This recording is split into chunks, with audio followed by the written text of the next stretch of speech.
Hi, it's Ileana, and today I am going to be looking at an article called A Look Inside People's Brains Who Say They've Had a UFO Encounter. So, this article is by Gary Nolan, who's a professor of pathology at Stanford University. So, this is his findings, and he's been studying UFs for quite a while now. So, I'm going to be discussing the information that he's provided because it's very interesting. And again, the title is A Look Inside People's Brains Who Say They've Had a UFO Encounter. A professor has been testing the brains of people who say they've experienced a UFO encounter, and these are the symptoms they display. Dr. Gary Nolan, a professor of pathology at Stanford University who has published more than 300 research articles and holds 40 US patents, has spent the past decade analyzing materials from alleged unidentified aerial phenomenon, UAPs. That's what they call UFOs these days. That's the new name. Speaking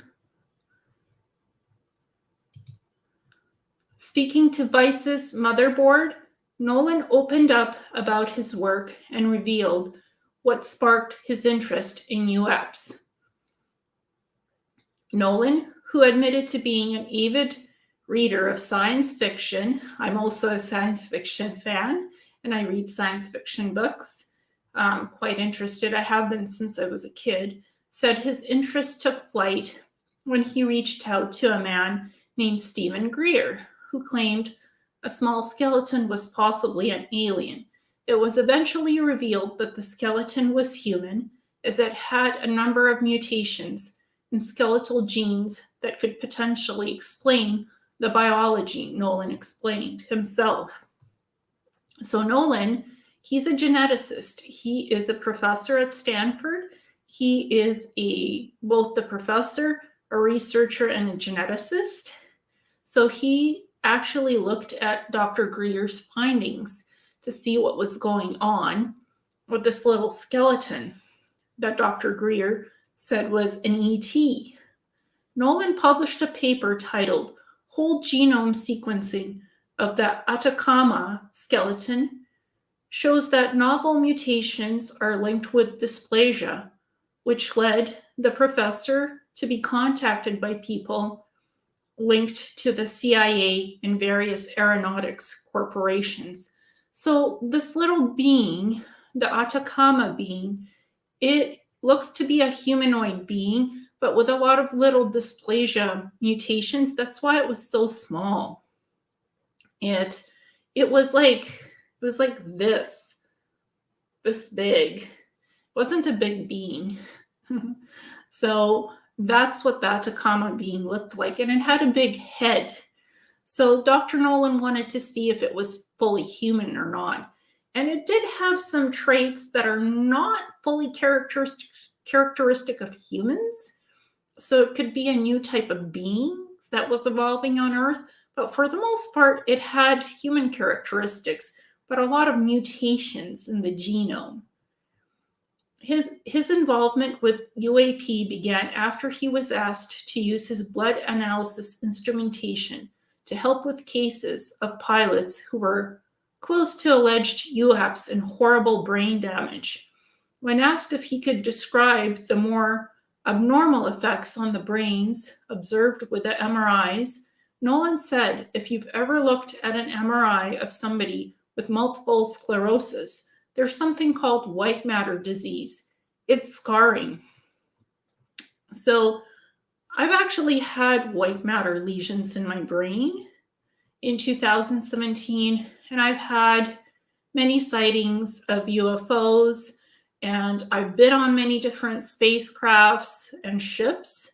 So I don't precisely think my white matter lesions are from seeing UFOs or on being on UFOs.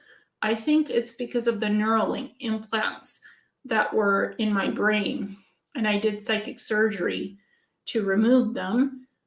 And I'm very happy that those implants are gone. They were energetic, so they were beyond microscopic. They couldn't be seen on MRIs, but the white matter lesion scarring after the implants were removed, that could be seen on the MRI. And then I had to do plasma therapy to actually remove the scarring permanently. So when Dr. Nolan, when he was asked if he could describe the more abnormal effects on the brains observed with the MRIs, Nolan said, if you've ever looked at an MRI of somebody with multiple sclerosis, there's something called white matter disease. It's scarring. So that's what I was just talking about, white matter lesions in the brain. And it's white matter that shows up on the MRIs. It's a big white blob or multiple white blobs scattered throughout the MRI. It's essentially dead tissue where the immune system has attacked the brain. He continued. So my immune system was actually attacking my brain. That's true.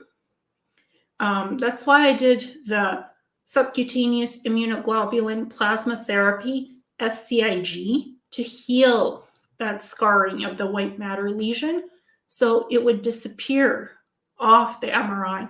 And it did in a year. And I'm still doing the plasma therapy. I feel more alert. I feel more healthy. I have more energy as well. So the plasma therapy doesn't just help with brain regeneration. It helps with energy boosting. It helps being more alert. And it gives me better cognitive brain abilities. So plasma therapy is regenerative medicine from what I've learned. And I've known this since doing self-hypnosis regression on myself, working in planetary corporations on Mars. I had worked with regenerative therapies and plasma therapies there as well. So this is not a new concept.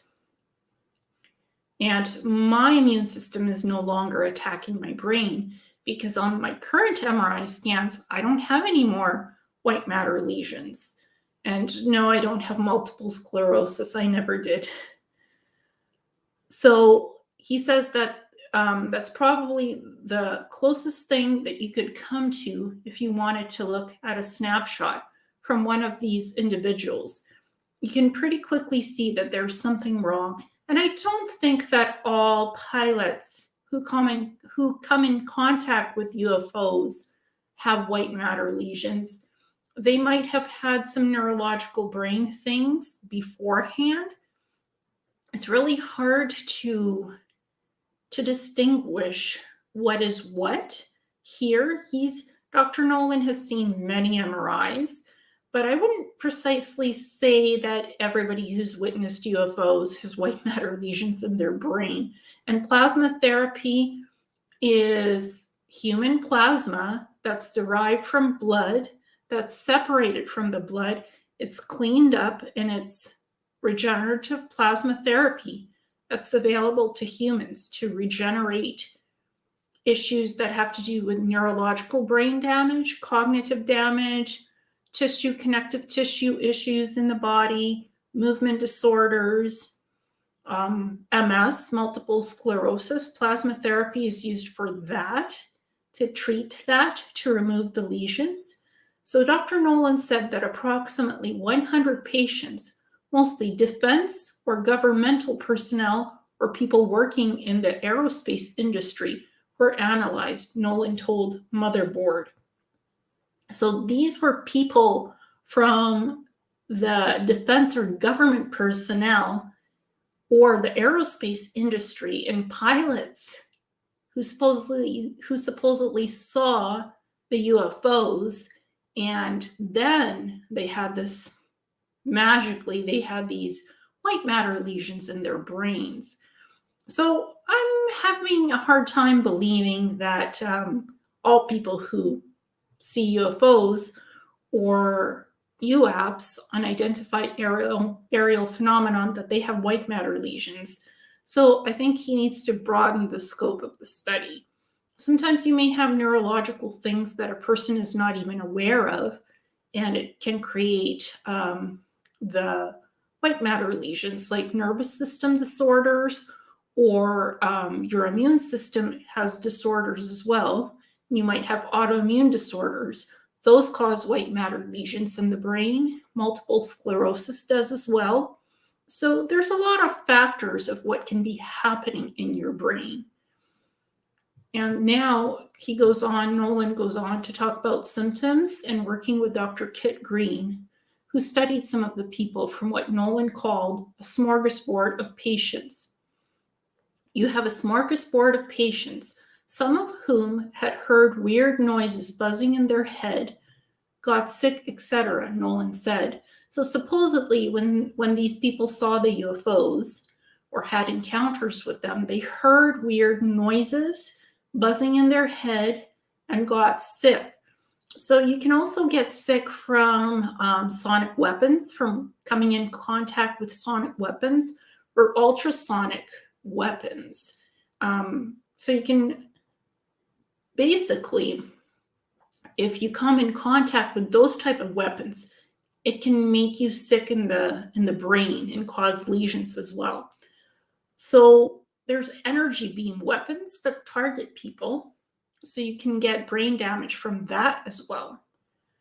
A reasonable subset of these people who claimed to have seen UAPs, and some claim to be close to things that got them sick. So these folks might have been exposed to something else other than UFOs. And it's hard to tell if you just get white matter lesions from seeing a UFO. I don't think that's the case. They had to have been exposed to something else, like sonic weapons or energy beam weapons. And those are not visible. The waves affect your brain. So I think there's a bit more going on here than what's just being reported.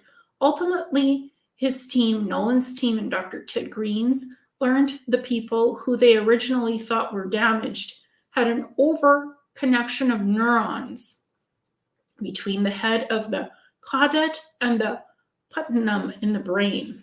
The number of people that had this over-connection led to the open question: did coming in contact with whatever it was cause it or not? I think some people are just naturally psychic or intuitive.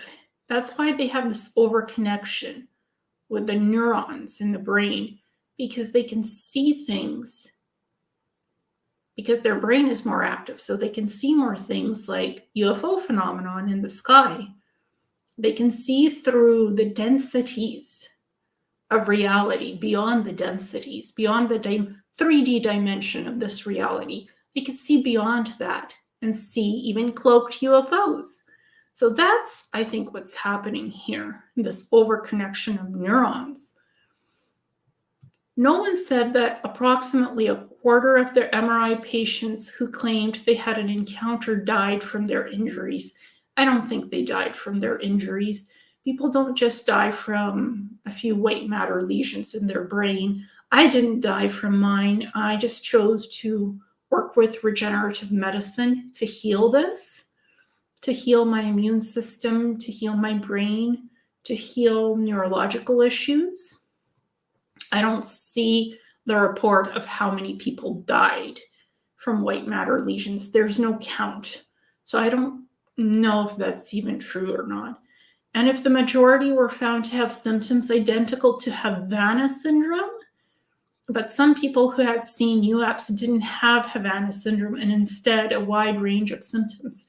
So Havana syndrome, I looked that up, and it's like ringing in the ears, migraines, just feeling fatigued and tired. Those are the symptoms of Havana syndrome. And I've had ringing in my ears. I've heard buzzing sounds. I'm very sensitive to electromagnetic frequencies from devices and technology. So I can sense that and feel something like that. If there's a device somewhere in my vicinity, I can sense it. So I think there are sensitive people who may come into contact range with high frequencies of electromagnetic energies coming from technology like the 5G towers or something else, and it can make them sick. There's also a NASA report. Meanwhile, a jaw-dropping NASA report says the organization is not closed to the possibility of extraterrestrial life existing. While the report said it had not yet found any credible evidence, it revealed NASA science missions were working together with a goal to find unmistakable signs of life beyond Earth. The report comes as U.S. Congress has passed a landmark defense bill to set up a new UFO office that will probe strange encounters with the mysterious craft, like the Tic Tac UFOs that were going on in 2004 and 2015, spotted by Captain Fravor of the Nimitz encounter, UFOs like that, and the gimbal. That's footage that the US Navy has officially classified as real. And it was leaked, and they had to say it's real. And because it was put out by pilots or somebody that was close to the US Navy. So they had to acknowledge it because they couldn't hide it anymore. They had to acknowledge it as being real footage that's in their own archives. The new X-Files style unit will run on the ground investigations into UFOs, probe any threat posed by the craft, and oversee any efforts to capture them. Capture them? We don't need to capture UFOs. And they're not a national security threat. If they were, we would already be gone, which we're not. Our world is still here. We're still here. We're alive. So they're not a national security threat to us. Nobody's going to capture UFOs except maybe on video that they exist and they're real. It's not that easy to capture UFOs.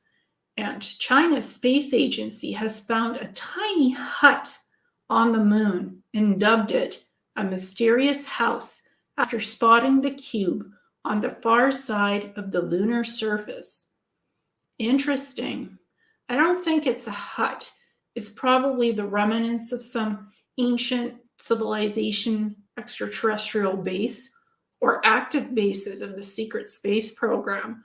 That's what it is. It's probably extraterrestrials. There are extraterrestrials on the moon.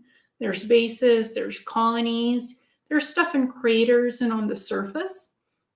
There's also crashed ships and motherships there on the moon.